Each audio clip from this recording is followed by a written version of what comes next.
Kita nggak cuma bakal ngomongin bencana sejarah biasa, kita bakal ngomongin kota yang sampai detik ini bikin orang kirim paket permintaan maaf dari seluruh penjuru dunia. Serius, ada kota yang kayak gini. Sekarang gue mau cerita dulu beberapa kutukan yang datangnya lintas dekade. Ada seorang turis asal Spanyol yang mencuri patung kecil dari Pompei pada tahun 1987.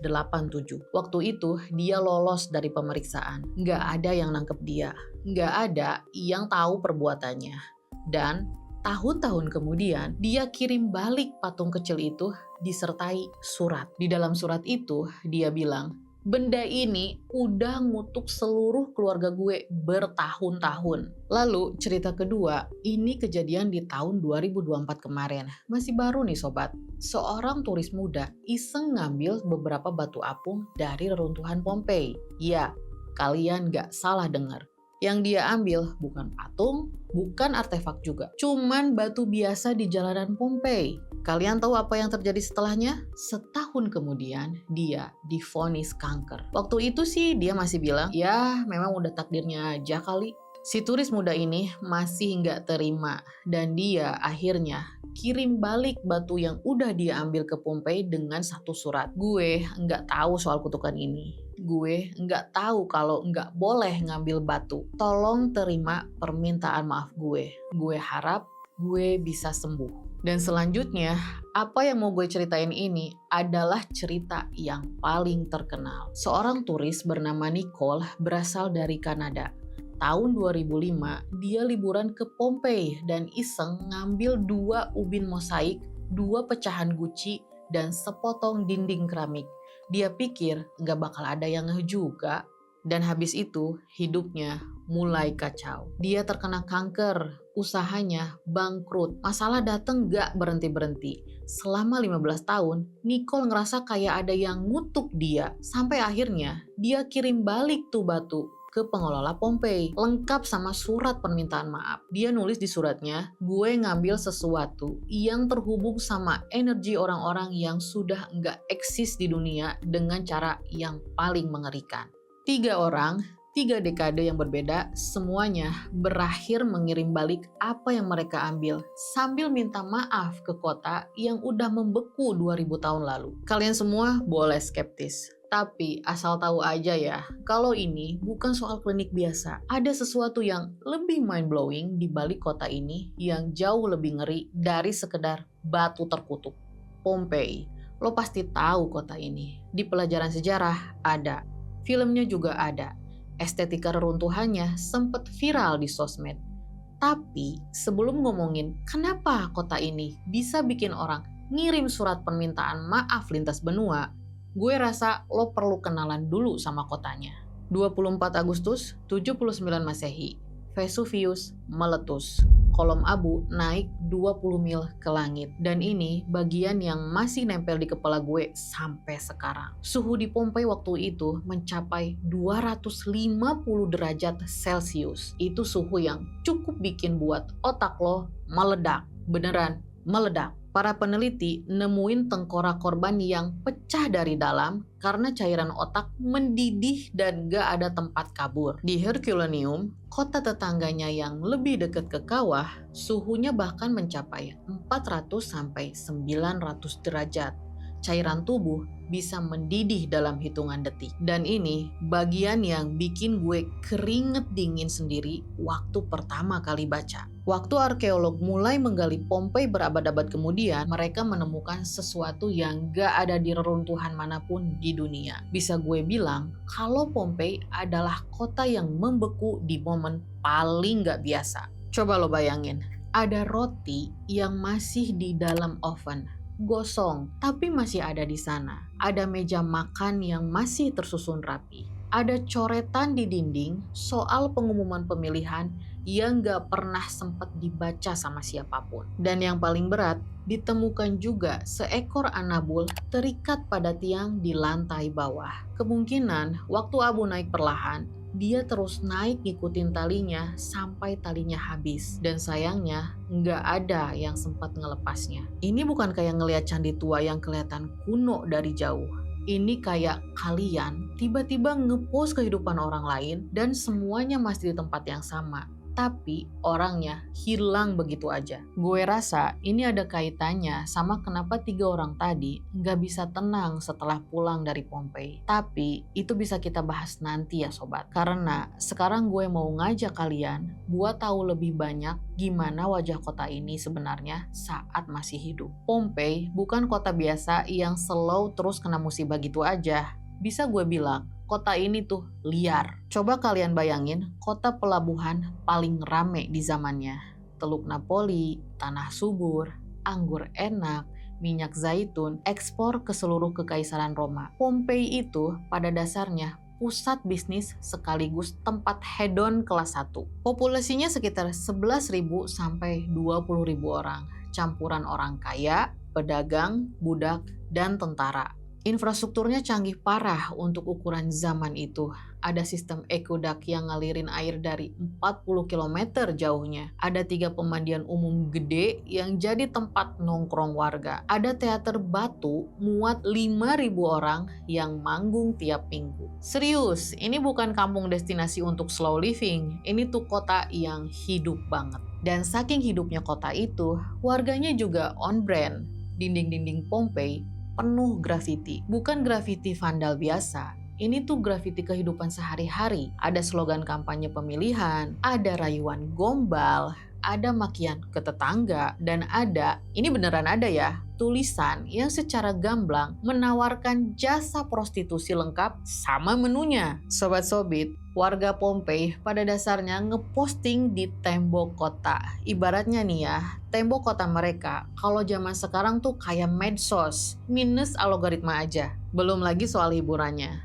Pompei punya amphitheater, salah satu yang pertama dibangun setelah Roma. Dan tahun 59 Masehi terjadi kerusuhan besar di sana. Roma sampai nutup amphitheater itu selama 10 tahun sebagai hukuman.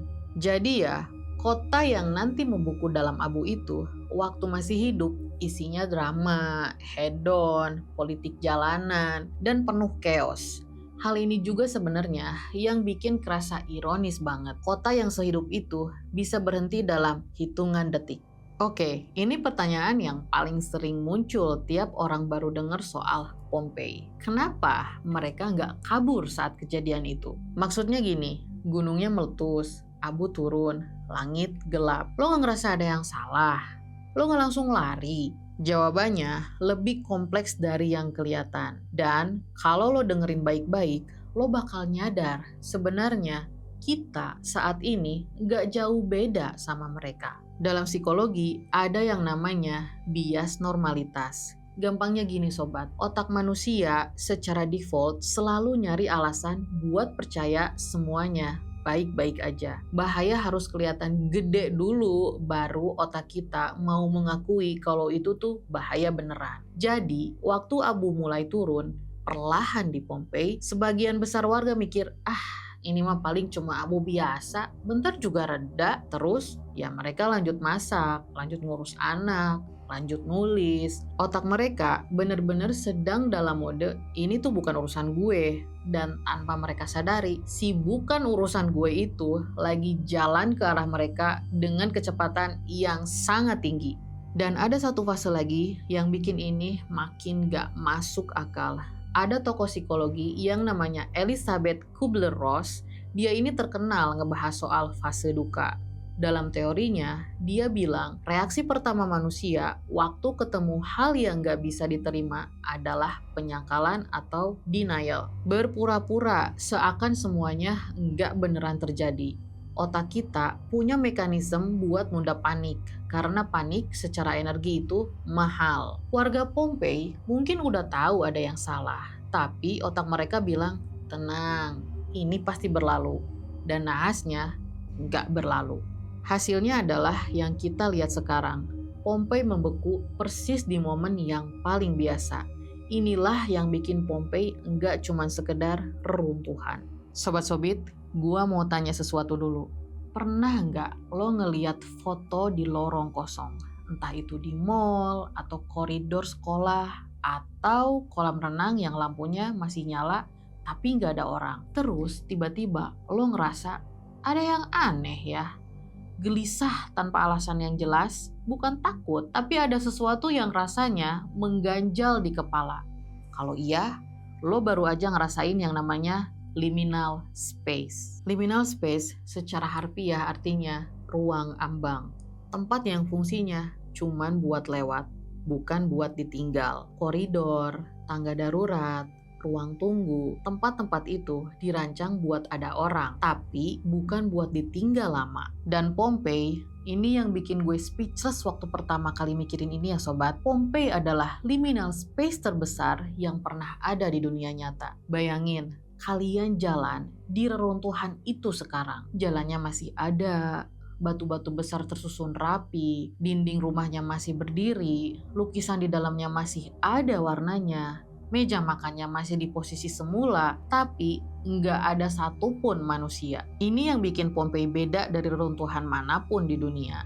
Candi Borobudur tua, tapi kita nggak pernah ngebayangin ada orang lagi sarapan di sana kemarin. Kolosium juga megah, tapi udah kelihatan selesai, udah jauh dari keseharian. Pompei itu belum selesai kelihatannya. Pompei kelihatan kayak kita datang terlalu cepat dan semua orang baru aja keluar sebentar. Gue cukup percaya sih kalau dibilang ada semacam energi kehidupan yang tertinggal di sana. Karena ruang yang udah nggak ditinggalin manusia itu punya beban naratif. Kita tahu pernah terjadi kehidupan sekaligus tragedi di sana. Dan ini pengaruh banget ke persepsi indera kita. Ini juga yang bikin orang-orang yang pernah berkunjung ke sana dan kebetulan ya ngambil batu atau apapun itu nggak bisa move on setelah pulang. Perasaan dihantui itu pasti ada. Kalian pasti tahu sensasi ini. Kayak waktu di ruang kosong, tiba-tiba ada perasaan kayak diawasi nih. Nah ini tuh kurang lebih sama kayak gitu. Selain itu, ada yang lebih gokil lagi.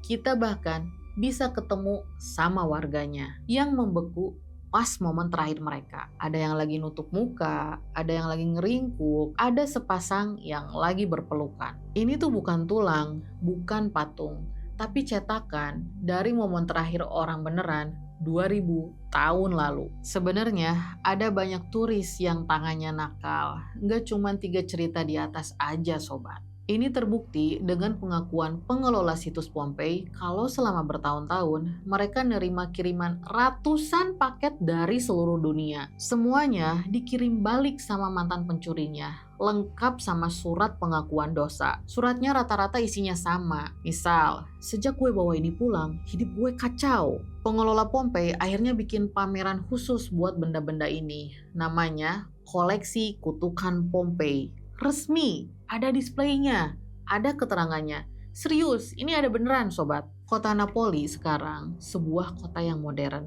rame, penuh kehidupan, dihuni sekitar 3 juta orang. Dan kota itu berdiri tepat di kaki gunung Vesuvius. Jarak antara pusat kota sama kawahnya sekitar 15 km aja. Bayanginlah sama kalian, deket banget kan? Vesuvius terakhir meletus besar tahun 1944. Sebelumnya, siklus letusannya rata-rata setiap 2000 tahun sekali. Dan 3 juta orang itu tetap tinggal di sana. Tetap buka warung, tetap antar anak ke sekolah, tetap bikin rencana liburan tiap akhir tahun. Bukan karena mereka nggak tahu, tapi karena itulah cara manusia bertahan. Kita hidup seolah hari esok pasti ada. Dan kita nggak punya pilihan lain selain percaya itu. Dan disinilah tapal batasnya Sobat Sobit. Pompei udah ngajarin kita satu hal hari ini. Manusia butuh cerita buat ngolah sesuatu yang terlalu besar buat dipahami. Entah itu kutukan, mitos, atau penjelasan psikologis. Semua itu cara kita berdamai sama hal yang gak bisa kita kontrol. Tapi gue penasaran sama kalian. Pernah gak habis dari suatu tempat, entah itu reruntuhan, kuburan tua, bangunan bersejarah, kalian ngerasa kayak, kok kayak ada yang nempel ya? Sesuatu yang susah dijelasin tapi bikin kalian merinding. Atau mungkin kalian pernah ngambil sesuatu dari tempat yang gak seharusnya.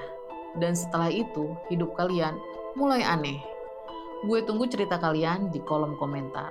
Sampai ketemu di next episode sobat. Stay curious and take care.